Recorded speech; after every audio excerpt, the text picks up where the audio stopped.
Good morning. Good morning ma'am. Yes, very good morning भी बोलो। आज तो very very cool morning. Good morning. नहीं, very very cool morning. Very very very बहुत ज्यादा ठंड लग रही है आज। ठंडा ठंडा कूल कूल चाय पीने को मन करता है, कॉफी पीने को मन करता है। और बच्चे लोग बोल रहे हैं कि पढ़ाओ। कितनी नाइंसाफी है ना। छुट्टी कर देते हैं। वाह, ये ना सभी बच्चों का फेवरेट वर्ड होता है। नहीं, चलो छुट्टी कर लेते हैं। और उसमें जो मजा है ना बॉस, चलो छुट्टी कर लेते हैं और फिर छुट्टी मिलता है यार। दुनिया की वो सबसे अमेजिंग पल होती है। नहीं, सीरियसली मुझे भी बहुत अच्छा लगता था जब मैं स्कूल जाती थी और सर बोलते आज फ्री लेक्चर है, आज छुट्टी है। तो वो मेमोरीज अभी भी याद आती है कि भाई हम भी वैसे थे, सांस भी कभी बहुत ही एनीवे बच्चों, क्या करें, पढ़ना तो पड़ेगा। फिर ये छुट्टी वाला मन बना के वो वाला स्लोगन याद आता है कि पढ़ेगा इंडिया तभी तो बढ़ेगा इंडिया। तभी तो बढ़ेगा इंडिया। तो अभी पी ब्लॉक में आगे चलते हुए, काश बच्चों इन सिलेबस वालों को जाके कोई बोलो, इतना भी क्या सिलेबस, कुछ कम कर दे। नहीं, बहुत सारा सिलेबस है। सिलेबस ही सिलेबस जान ले लेता है। एनीवे, टुडे पी ब्लॉक वाला चैप्टर है ना अपना, पी ब्लॉक। और इसमें हमारा टॉपिक है 11.5.6 टुडे। सो केमिकल प्रॉपर्टीज हम पढ़ने के लिए जा रहे हैं। क्या पढ़ने के लिए जा रहे हो? Chemical properties. फिजिकल प्रॉपर्टी तो बहुत इजी गोइंग होते हैं, टफ कौन से होते हैं? केमिकल वाले। अब ग्रुप नंबर 14 के केमिकल प्रॉपर्टीज की बात करनी है तो सबसे पहला याद आ जाता है ऑक्सीडेशन स्टेट। सबसे पहले क्या याद आता है? Oxidation state. मुझे ये तो बताओ कि ऑक्सीडेशन स्टेट क्या होता है? वो एक नंबर होता है। वाह अर्पित, आज रियली तू कुछ अमेजिंग, रात को सोया नहीं था क्या? है ना, हर एक का आंसर ऐसा है। अभी पूछा क्या पढ़ना है, बोले केमिस्ट्री। ऑक्सीडेशन स्टेट क्या होता है? एक नंबर होता है। अच्छा, कौन सा नंबर होता है वो तो बताओ। Electrons, highest number of electrons जो लूज तो charge obtain, charge obtain by losing electron और गेनिंग इलेक्ट्रॉन और शेयरिंग इलेक्ट्रॉन। लूज करो या फिर गेन करो या फिर शेयरिंग करो, कुछ भी करो, कुछ भी करके वो जो चार्ज मिलता है इसे आप क्या बोलते हो? Oxidation state. जैसे H2SO4 है तो सल्फर ने तो सबके साथ शेयरिंग किया है, इसमें कोवेलेंट बॉन्ड बनाया है। तो भी आप X सपोज करके वो निकालते थे तो इसके ऊपर उसका चार्ज कितना आता था? +6 आता था ना। यानी कि ये इसका ऑक्सीडेशन स्टेट है। डन। सोडियम ने कहीं एक इलेक्ट्रॉन को लूज कर लिया, वो बन गया Na+, तो ये भी इसका क्या है? ऑक्सीडेशन स्टेट है। और क्लोरीन इलेक्ट्रॉन गेन कर लिया, बन गया क्लोराइड, ½ Cl2 लिखना होता है। इलेक्ट्रॉन गेन करके इसने चार्ज ऑब्टेन किया, ये भी क्या होता है? Oxidation state. अब तो पता चल गया ना कि ऑक्सीडेशन स्टेट क्या है बच्चों? चार्ज ऑब्टेन बाय गेनिंग और शेयरिंग और लूजिंग इलेक्ट्रॉन। ये हम बात कर रहे हैं group number 13 the boron family की। अब आप साथ साथ याद कर लो। हुसैन मुझे ये बता, इसका जनरल इलेक्ट्रॉनिक कॉन्फ़िगरेशन क्या है? NH2 NP1। हमेशा ना बच्चों आप नोबल गैस भूल जाते हो। Noble gas NS2 NP1। ये बार बार मैं क्यों लिखती हूँ पता है? अब भी जो बच्चे सो रहे हैं ना, काश अब तो जाग जाए, इतनी बार लिख दिया है, फिर भी पूछो ना तब तो बच्चे ऐसे मुंह लटका के कंफ्यूज होके ही बैठते हैं। तो ये नोबल गैस NH2 NP1। अब ध्यान से ये समझो कि इसका आउटर मोस्ट ऑर्बिट है। आउटर मोस्ट मतलब सबसे लास्ट वाला। उसमें P में कितने इलेक्ट्रॉन है? एक। और S में 2। कल डिस्कस करी थी ना, P का एक चला जाता है, फिर S के जाते हैं, फिर एक्सेट्रा एक्सेट्रा। तो इसमें कितने इलेक्ट्रॉन लूज करने के चांस है? 3। यानी इनका मैक्सिमम ऑक्सीडेशन स्टेट कितना होगा? +3। समझ गए? अब बच्चों मैंने एक inert pair effect S block chapter जब स्टार्ट किए थे, उसका सबसे पहला वीडियो है इनर्ट पेयर इफेक्ट। याद है कि भूल गए? कि जैसे कोई भी ग्रुप में टॉप टू बॉटम जाते हैं तो ये जो S इलेक्ट्रॉन है वो इनर्ट हो जाते हैं। ये पेयर में है ना, इनर्ट यानी बॉन्ड पार्टिसिपेशन में वो पार्ट नहीं लेते हैं। इस इफेक्ट को क्या बोलते हैं? Inert pair effect. यानी बचा सिर्फ एक, तो टॉप टू बॉटम यानी टॉप पे +3 स्टेबल और बॉटम पे जाओगे तो +1 स्टेबल। तो गली, इंडी और अपनी थैली, तो सबसे ज्यादा +1 स्टेबल थैली का होता है ना? ये वाला ट्रेंड आप एग्जाम के लिए याद रखना। चलो बच्चों, अब हम शुरू कर रहे हैं केमिकल प्रॉपर्टीज। केमिकल प्रॉपर्टीज वाला ये टॉपिक जो स्टार्ट हुआ ना अभी, तो ये तो तूने मुझे दे दिया 14 ग्रुप का, हम तो 13 ग्रुप में थे बच्चा अभी। तो 13 ग्रुप में ऑक्सीडेशन स्टेट एंड ट्रेंड सब में पहला वही आता है, सो डजंट मैटर। हमारा टॉपिक है 11.1.6 टुडे, 11.1.6 टुडे। स्टूडेंट्स चलो बातें करते हैं टेक्स्ट बुक में लिखी हुई कि सबका हाईएस्ट ऑक्सीडेशन स्टेट +3, बॉटम में जाओगे तो +1। अब बात करेंगे बोरोन की, कि बोरोन जो भी है, बोरोन पूरे ग्रुप में सबसे छोटा, पूरे ग्रुप में सबसे छोटा हार्डेस्ट एलिमेंट है, कल पढ़ा था ना। और नेक्स्ट टू डायमंड। डायमंड के बाद अगर कोई हार्ड है तो ये काला पत्थर, ऐसा बोला था हमने। इसके 2 आइसोटॉप्स है, ये बताया था मैंने, 10 बोरोन, 11 बोरोन, उसका प्रपोर्शन, सब चीजें कल पढ़े थे, है ना? ओके। अब जो बोरोन है ना बच्चों, एक चीज याद रखना, पूरे ग्रुप में इसका बिहेवियर एनामोलस है। बोरोन साइज में सबसे छोटा, इसकी आयोनाइजेशन एंथैल्पी बहुत ज्यादा होती है। अब ये 3 इलेक्ट्रॉन लूज करने का अगर इसकी इच्छा है तो ΔiH1 देना पड़ेगा, ΔiH2 देना पड़ेगा, ΔiH3। और फिर आज तो पता चल गया ना कि ΔiH1 क्या है? क्या है? First electron. पहला रिमूव करने के लिए एनर्जी दो, फिर दूसरे को रिमूव करने के लिए फिर तीसरे को। कितनी बार बेचारे को ऑपरेशन थिएटर में लेके जाना पड़ता है, 3 बार आईसीयू में जाता है। जाएगा? छोटा बच्चा है ये तो नहीं जाएगा। सो ये सिलेक्ट ही नहीं करेगा, मना कर देगा, मुझे 3 इलेक्ट्रॉन लूज करने का कोई शौक नहीं है। समझ गए क्यों? क्योंकि बोरोन एक तो साइज में छोटा है और कुल मिला के बहुत ज्यादा आयोनाइजेशन एंथैल्पी देंगे तो वो अनस्टेबल हो जाएगा। छोटा बच्चा है ना बेचारा, तो इसलिए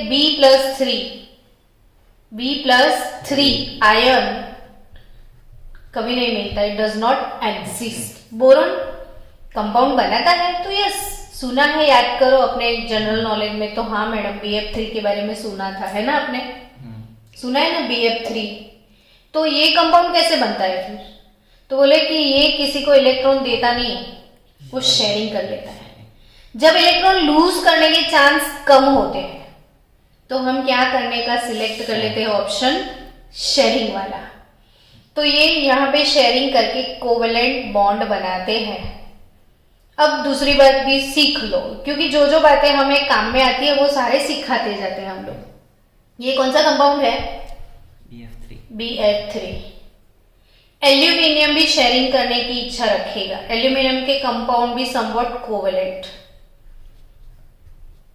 आयोनिक कंपाउंड भी बनाता है वो, कोवेलेंट कंपाउंड भी बनाता है। बट बोरोन का याद रखियो। और वैसे भी मैंने बहुत बार बोला है, आज भी बहुत बार बोलूंगी, जो साइज में बहुत छोटा होता है, फजांस रूल, जो साइज में, जो कैटायन साइज में बहुत छोटा होता है, इसके कंपाउंड का नेचर कैसा होता है? कोवेलेंट। कैसा होता है? कोवेलेंट। यानी बोरोन के सारे कंपाउंड कैसे, आयोनिक होंगे या कोवेलेंट होंगे? कोवेलेंट। कोवेलेंट होंगे। डन ना? ओके। ये BF3, ये LF3। अब मुझे ये बताओ कि क्या ये सेटिस्फाइड है या नहीं है? यानी सबको अपनी बास्केट में कितने इलेक्ट्रॉन चाहिए? 8। सबको क्लियर क्या करना है? ऑक्टेट। क्या इनका ऑक्टेट है? गिनो तो। नहीं है बेचारे, कमी महसूस कर रहे हैं, है ना?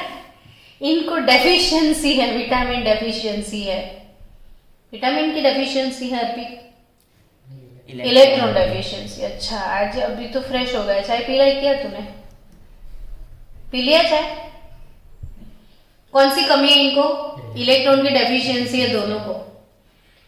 तो ये BF3 और दूसरा कौन? ALF3 और LCl3 भी बोल सकते हो अगर Cl लगा लिया तो। ठीक है।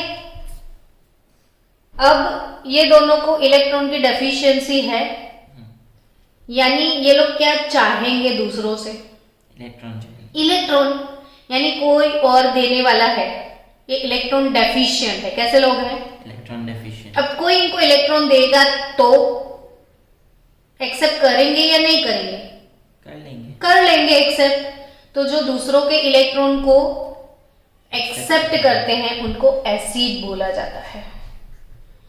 समझ रहे हो? तो BF3 and AlCl3 are Lewis acid, क्योंकि डेफिनेशन दिया था किसने? लुईस ने, इसीलिए लेबल लगता है लुईस, क्योंकि एसिड बेस के बहुत सारे डेफिनेशन है, तो डेफिनेशन वाइज नाम आगे लगता है। ब्रॉन्स्टेड एसिड, लुईस एसिड, समझे? तो ये लुईस एसिड है। और अकॉर्डिंग टू लुईस कंसेप्ट, जो इलेक्ट्रॉन पेयर एक्सेप्ट करता है वो एसिड। फिर से बोलो तो, लुईस एसिड। जो इलेक्ट्रॉन पेयर एक्सेप्ट करता है वो लुईस एसिड। तो बेस कौन? जो इलेक्ट्रॉन पेयर डोनेट करता है। जैसे अमोनिया NH3, इसके पास देखो लड्डू है, वो किसी को डोनेट कर सकता है। अगर इसके साथ ये आ गया तो इसको डोनेट कर देगा, तो ये क्या हो जाएगा? Lewis base. यानी यहां से आज आपको एक कंसेप्ट क्लियर करना है, कौन लुईस एसिड होता है? जो इलेक्ट्रॉन पेयर डोनेट करता है, एक्सेप्ट करता है। तो एक्सेप्ट करता है वो क्या? Lewis acid. एसिड। डोनेट करेगा वो क्या? बेस। तो ये बेस, ये एसिड। चलो, ये हो गई ऐसे ही थोड़ी बहुत बातें, जरूरी भी है इसलिए कर ली बातें। हम जा रहे हैं केमिकल ट्रेंड्स में। केमिकल ट्रेंड्स की बात करें तो यही पूरा ऑक्सीडेशन स्टेट के बारे में बोल के रखा है पूरे पैराग्राफ में, जो मैंने ऐसे ही बोल दिया कि ग्रुप नंबर 13 उनका मैक्स ऑक्सीडेशन स्टेट क्या?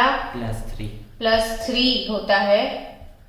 और टॉप टू बॉटम जाओगे तो एक सेंटेंस याद रखना कि stability of +3 oxidation state decreases while stability of +1 oxidation state increases. Done.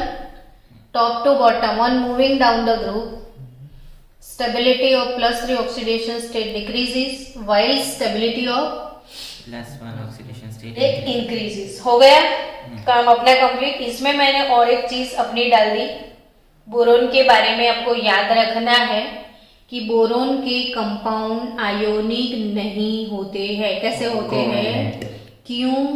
तो बोरोन साइज में बहुत छोटा है, तो वो 3 इलेक्ट्रॉन अगर लूज करेगा तो उसको डेल्टा आई H1, डेल्टा आई H2, डेल्टा आई H3 देना पड़ेगा, यानी उसकी आयोनाइजेशन एंथैल्पी बहुत ज्यादा है और इतनी एनर्जी खाके तो वो बेचारा मर जाए, यानी वो अनस्टेबल हो जाए, इसलिए वो इलेक्ट्रॉन लूज करने नहीं वाला है। वो क्या करेगा? शेयरिंग करेगा, यानी बोरोन के कंपाउंड कैसे हैं? Covalent in nature. ठीक है। एल्यूमिनियम के कैसे हैं? तो थोड़े थोड़े आयोनिक, थोड़े थोड़े कोवेलेंट। एल्यूमिनियम के बाद सेंट्रल एटम, अभी मैंने BF3 की बात करी, अमोनिया की बात करी, वो सारी चीजें मैंने आपको बिहेवियर दोनों का एक्सप्लेन कर दिया, जो कि टेक्स्ट बुक में वही एक्सप्लेन किया है, जैसे BCl3 के बारे में एक्सप्लेन किया है। अच्छा बच्चों, मुझे ये बताओ, ये BCl3 में सेंट्रल एटम कौन? बोरोन है ना। अच्छा, बोरोन ये BCl3 में हाइब्रिडाइजेशन को, चलो केमिकल बॉन्डिंग चैप्टर को याद करो और प्रैक्टिस करो। BCl3 में कौन सा हाइब्रिडाइजेशन होगा और इसका शेप क्या होगा?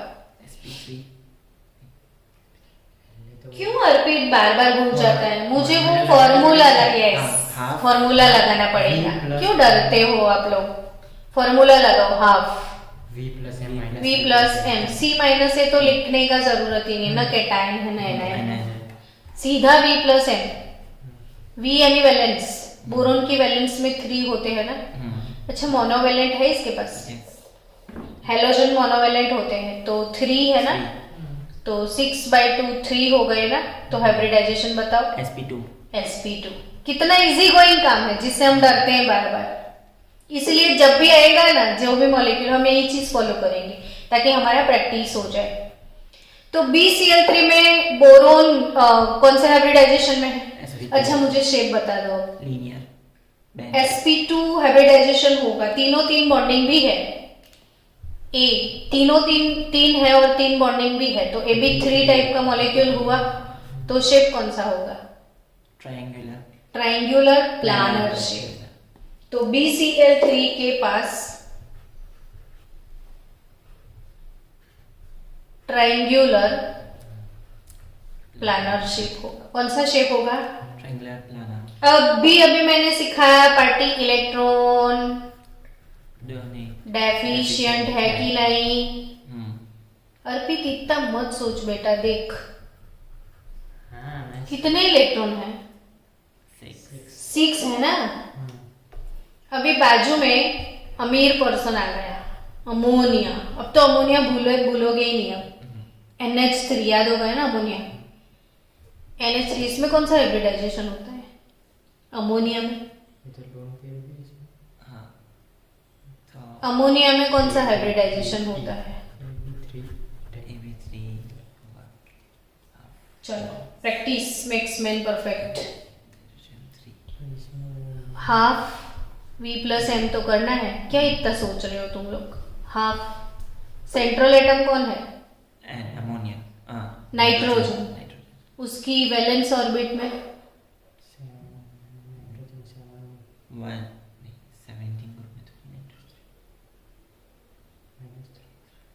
17 नाइट्रोजन का ग्रुप याद नहीं आया आपको?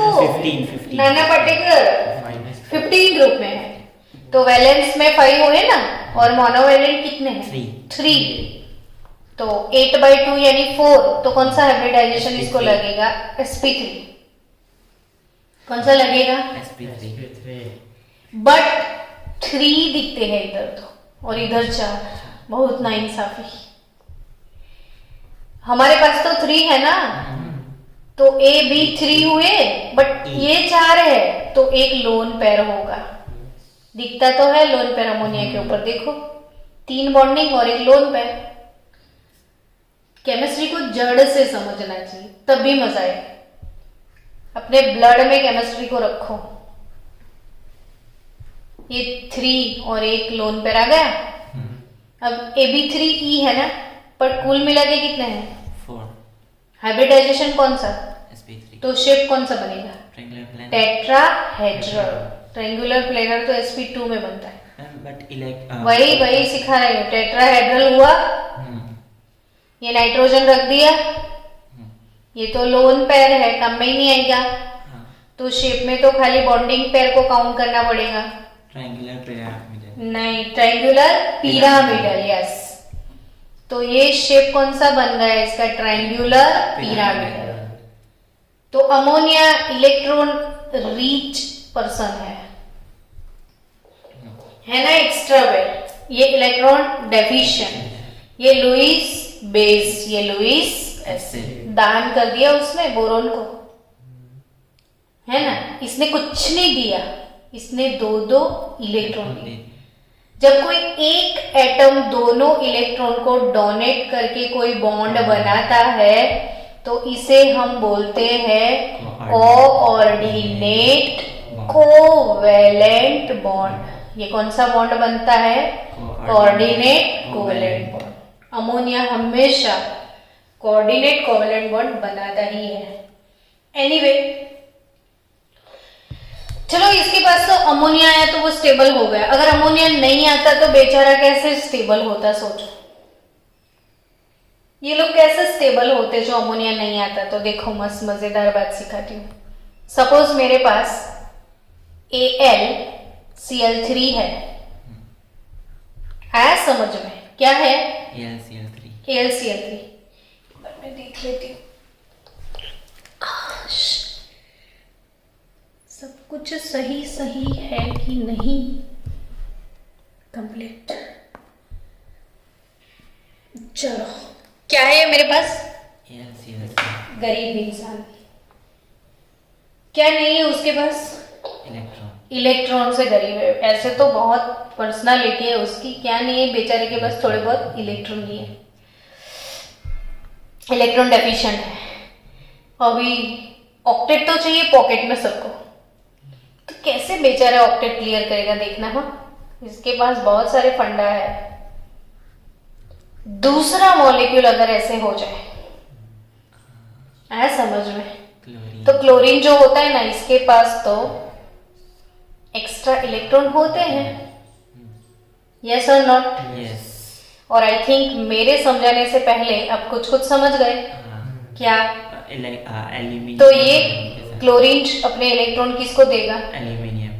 ये वाला क्लोरीन, इसे ब्रिज बॉन्ड बोलते हैं। क्या बोलते हैं इसे? Bridge bond. और ऐसे ये लोग स्टेबल होते हैं, है ना। मजेदार थी, कितना इंटरेस्टिंग है ना केमिस्ट्री। हाँ तो बोलो, जबरदस्ती से मत बोलो। हाँ ऐसा बोलो, मजा आ गया, अरे वाह कितना ज्यूसी है, कितना इंटरेस्टिंग है, अर्पित ऐसा बोलो तो चाय मिलेगी तुझे। अब दूसरा मॉलिक्यूल अगर कहीं उसके बाजू में आ गया तो वो भी ऐसे क्या करेगा? बोलो। वो भी क्लोरीन के साथ। हाँ, वो भी क्लोरीन के साथ क्या बना देगा? Bridge bond. ऐसे ही बनते जाएंगे ना ब्रिज बॉन्ड उसके। तो ये AlCl3 अगर है तो ये यहाँ से ब्रिज बना लेगा दूसरा किसी के साथ, ऐसे ब्रिज इनके चलते जाएंगे। वैसे ही यहाँ से ब्रिज ही हो जाएगा इसका, तो ये AlCl3 ऐसे जाएगा, इसका ब्रिज हो जाएगा। इसका इसके साथ ब्रिज हो जाएगा। हाँ, उसका तीसरा ऐसे चला जाएगा। ये मतलब समझो कि ये अपने आप को स्टेबल बनाने के लिए ये एक दूसरे के साथ क्या होते हैं? कनेक्ट, यानी चेन बनाते हैं। क्या बनाते हैं ये लोग? चेन। यानी ये हमेशा पॉलीमेरिक फॉर्म में ही होते हैं। गरम करो तो टूट जाते हैं, फिर गरम करो तो छोटे छोटे चेन टुकड़े हो जाते हैं, और गरम करके वेपर बना दो तो सिर्फ 2 बचते हैं, जिसे डाइमर बोलते हैं। वेपर फेज में सिर्फ 2 होते हैं। कितने होते हैं वेपर फेज में? 2। फिर और गर्म करो तो अकेले हो जाएंगे मोनोमर। आया समझ में सब कुछ? तो I think it is clear now. In trivalent stick, now in trivalent stick. ये टॉपिक ऐसा है ना बच्चों कि अगर मैं ऐसे लिख लिख के सिर्फ बोल दूं तो आप सो जाओगे, और हमें सोना नहीं है, हमें समझना है। तो कोई बात नहीं, 2-3 दिन एक्स्ट्रा लग जाएंगे वही ना कोर्स में, लेकिन जल्दी करके मुझे भगाना नहीं है सिलेबस। समझ रहे हो बात को? अगर कोई बच्चों को ऐसा लगता होगा कि थोड़ा फास्ट करवाओ, नहीं, पर मजा ही नहीं आएगा फास्ट में, तो स्लोली जाओ। In trivalent state the number of in trivalent state most of the compound being covalent. In trivalent state most of the compound, ये 13 ग्रुप की बात है, दूसरों की नहीं। Most of compounds being covalent, ये सेंटेंस को कौन एक्सप्लेन करेगा?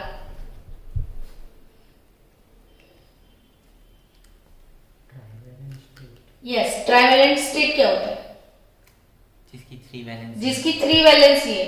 अब 3 इलेक्ट्रॉन कोई बंदा लूज करेगा तो साइज कैसा हो जाएगा? छोटा, बहुत छोटा ना। 1 लूज करेगा तो छोटू हो गया, 2 लूज करेगा तो और छोटू, 3 तो फिर क्या बचा? दिखाई नहीं। हाँ, और जो बहुत छोटा होता है उनके कंपाउंड कैसे होते हैं? छोटे, अनस्टेबल, कोवेलेंट। हाँ, अभी तो सिखाया था आज, बोरोन वाला। जो बहुत छोटे होते हैं उनके कंपाउंड कैसे होते हैं? कोवेलेंट, क्योंकि कोई छोटा होना नहीं चाहेगा, शेयरिंग कर लेगा। तो in trivalent state most of the compound being covalent. Done. क्यों कोवेलेंट? क्योंकि बहुत छोटा हो जाता है। यस, छोटे हो गए इसलिए। चलो, और ये कोवेलेंट तो है, अगर थोड़ा सा पानी डाल दिया या फिर एटमॉस्फेरिक मॉइस्चर भी इनको मिल गया तो इनको पानी बहुत पसंद है। छोटे बच्चे पानी में ज्यादा खेलते हैं, है ना? तो they being covalent are hydrolysed in water. क्या? वाटर के अंदर जल्दी से इनका हाइड्रोलिसिस हो जाता है, मिक्स हो जाते हैं, और मिक्स होने के बाद ये लोग कॉम्प्लेक्स कंपाउंड बनाते हैं, और टेट्राहेड्रल और ये MOH4 ऐसे पानी के अंदर हाइड्रोलिस होकर ऐसे कॉम्प्लेक्स बनते हैं इनके। क्यों ये ऐसे टेंशन में दिख रहा है? इनका हाइड्रोलिसिस हो रहा है, तेरा नहीं बेटा, इनका, है ना? ये छोटे हैं, कोवेलेंट है, जल्दी से पानी के अंदर हाइड्रोलिस हो जाते हैं और ऐसे कॉम्प्लेक्स बनाते हैं। MH4 species. बट एल्यूमिनियम की बात करें तो एल्यूमिनियम हैज d ऑर्बिटल, है ना? बोरोन की बात करें तो बोरोन में d नहीं है, तो इसका कोऑर्डिनेशन नंबर 4 होगा, बट एल्यूमिनियम में d है 6। हमारा p ब्लॉक का सेकेंड लेक्चर। जिनके पास d होता है ना, वो 6 बॉन्ड बनाते हैं ना, तो एल्यूमिनियम में d है कि नहीं? तो एल्यूमिनियम AlH2O6 वाला कॉम्प्लेक्स बनाता है। क्यों? Because 3d orbitals of aluminium are involved in. अच्छा, मुझे ये बताओ, ये कॉम्प्लेक्स है, ठीक है, इसका शेप क्या होगा और हाइब्रिडाइजेशन क्या होगा? हाँ, अभी तो मैंने बोला था तो सही, लेकिन तू बोल के बता ना। वो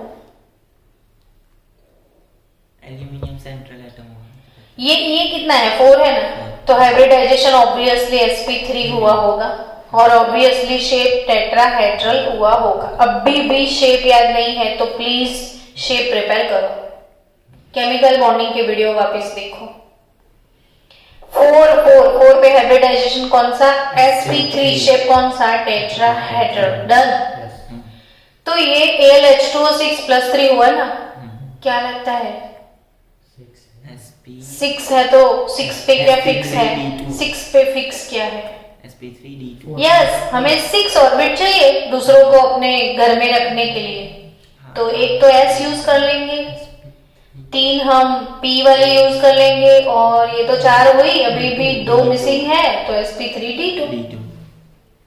7 होता तो sp3d3 हो जाता। इतना इजी गोइंग चीजें भूल जाते हो। ये 6 है ना बच्चों, 6, तो हाइब्रिडाइजेशन कौन सा हुआ होगा? sp3d2। डन। शेप बताओ।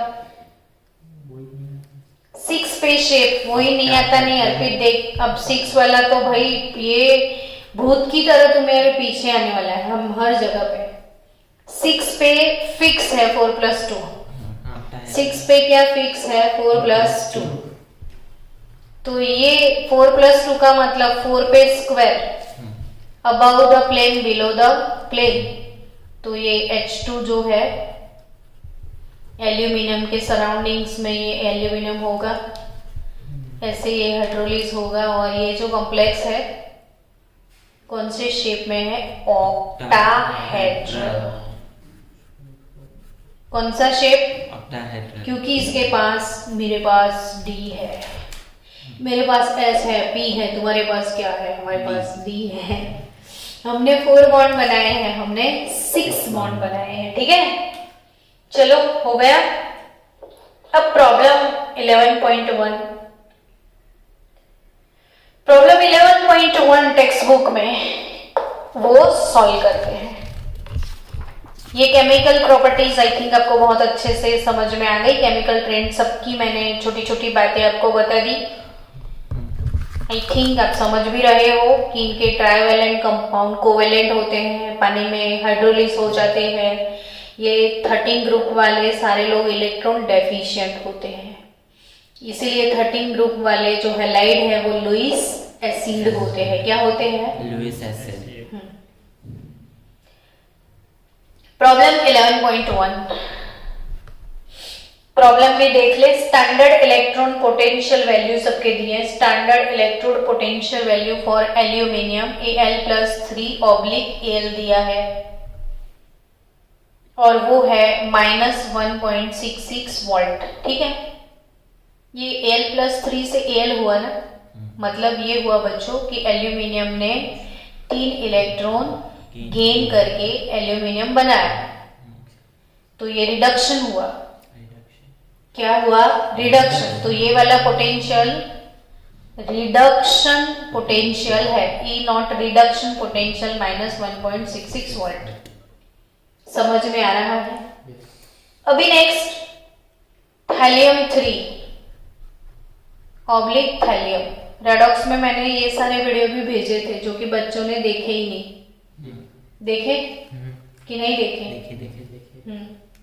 तो Tl+3 ऑब्लिक Tl वो है पोटेंशियल 1.26 वोल्ट।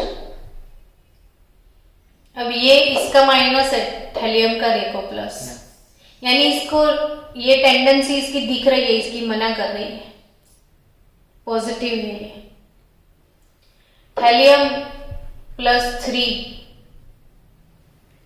उसको 3 इलेक्ट्रॉन गेन करके किस चीज में आना है, थैलियम में। इसका रिडक्शन पोटेंशियल कितना है, 1.26 volt. What is the question here, दोनों के ऐसे रिडक्शन पोटेंशियल दिए हैं। क्वेश्चन ये पूछा है, predict about the formation of M+3 ion in solution and compare the electropositive character of 2 metal. दोनों में से कौन ज्यादा इलेक्ट्रोपॉजिटिव है, कंपैरिजन करना है कि ये दोनों में कौन ज्यादा, which metal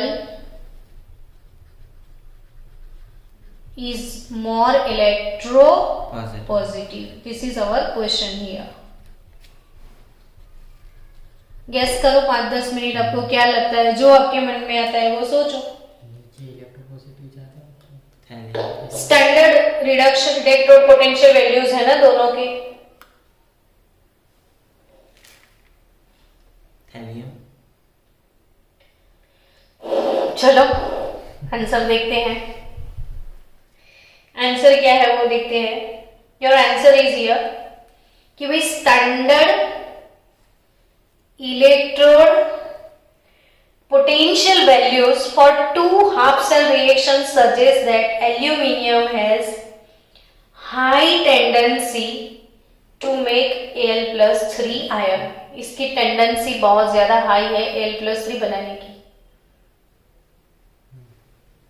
whereas Thallium+3 is not only unstable in solution but is a powerful oxidizing agent also. Thus, Thallium+ is more stable in solution than Thallium3.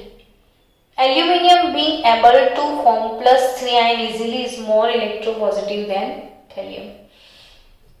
अब हमने पहले ही बोला था कि ग्रुप में टॉप टू बॉटम जाएंगे ना, तो +3 की स्टेबिलिटी डिक्रीज होती है और +1 की स्टेबिलिटी इंक्रीज। तो थैलियम का +3 वैसे भी कैसा है? अनस्टेबल है। वो जल्दी से जल्दी, जो अनस्टेबल होता है ना, वो अनस्टेबल रहना नहीं चाहेगा, वो जल्दी से जल्दी थैलियम में कन्वर्ट होने की सोच रहा है। देखो इसका पोटेंशियल वैल्यू प्लस है ना, इट सजेस्ट दैट कि वो फास्ट +3 को छोड़ देता है। यानी जब ये +3 रहता ही नहीं है तो एज अ +3 कैटायन वो सॉल्यूशन में कभी अवेलेबल होगा ही नहीं। समझे? ये कैसा है? अनस्टेबल है। यानी ये +3 स्टेट में जल्दी आएगा ही नहीं। आएगा ही नहीं। वो हमेशा, जैसे हम कोई रूम में बहुत सारे लोग बैठे हुए, आपको जरा सा स्पेस मिला और सिकुड़ के बैठे हो, तो आप क्या सोचोगे? काश मुझे स्पेस मिल जाए, मैं बाहर चला जाऊं। जैसे आप बाहर निकलोगे आप बोलोगे हाश। वैसे ये कैसा है? लिक्विड फेज में अनस्टेबल है कि नहीं? तो वो हमेशा क्या सोचेगा? काश मुझे कोई इलेक्ट्रॉन दे दे, मैं थैलियम वापस बन जाऊं। तो वो एक्वियस मीडियम में as a +3 ion long term नहीं रहेगा। इसलिए इसका पोटेंशियल वैल्यू सजेस्ट करता है पॉजिटिव है। इसका रिडक्शन पोटेंशियल कैसा है? पॉजिटिव। मैं एक चीज बोलूं कि ये कैसे पता चले कि ये बेटर है ना? पॉजिटिव से क्या फर्क पड़ता है? तो मैं आपको एक एक्स्ट्रा चीज सिखा रही हूँ। एक्स्ट्रा चीज, ये पोटेंशियल इसका E0 सेल जो वैल्यू है, इसका वैल्यू पॉजिटिव है ना? एक एडिशनल चीज अभी ध्यान में रखना कि कोई भी रिएक्शन स्पॉन्टेनियस है कि नहीं। क्या रिएक्शन? स्पॉन्टेनियस। स्पॉन्टेनियस रिएक्शन किसको बोलते हैं? अकर ऑन इट्स ऑन, जो अपने आप हो जाता है। जैसे आइस है ना, आइस क्यूब आप एटमॉस्फेयर में खुला छोड़ दो तो वो क्या हो जाए? मेल्ट हो जाए, पर वो अपने आप मेल्ट हो जाता है। आपको प्रेशराइज करके बोलना नहीं पड़ता है कि मेल्ट हो जाना वरना तुझे उड़ा देंगे, है ना? तो वो रिएक्शन कैसा है? स्पॉन्टेनियस, जो अपने आप होता है। और जो रिएक्शन स्पॉन्टेनियस होते हैं इनके लिए एक फंक्शन है ΔG। कौन सा फंक्शन है? ΔG। और G को बोलते हैं गिब्स फ्री एनर्जी। आप यहां से याद कर लो, इसको पढ़ेंगे बाद में तो याद आएगा, तो मजा आएगा कि ΔG है। ΔG को क्या बोलते हैं? Gibbs free energy. हमारी केमिस्ट्री में सिंबल बहुत ज्यादा इंपॉर्टेंट है। तो ΔG, G for Gibbs free energy. अब G का वैल्यू जो है ना, E0 सेल से निकलता है। इसका एक फॉर्मूला है -NF E0 सेल। ये फॉर्मूला भी बाय हार्ट कर ही लो। Gibbs free energy ΔG calculate करने का फॉर्मूला क्या है? -NF E0 cell. N क्या है? तो ये नंबर ऑफ इलेक्ट्रॉन।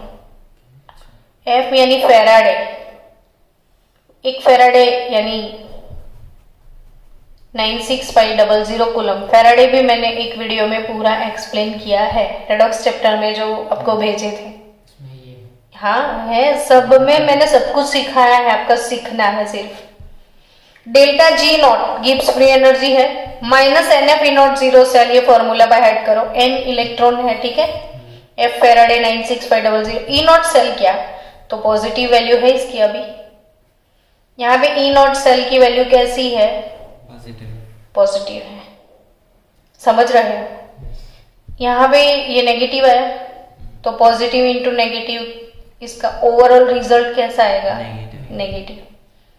अब ये जो ΔG है ना बच्चों, वो किस लिए फेमस है? मैं बोलूं आपको कि ΔG का वैल्यू ग्रेटर देन 0 होता है, ΔG का वैल्यू लेस देन 0 होता है, या ΔG का वैल्यू 0 भी हो सकता है।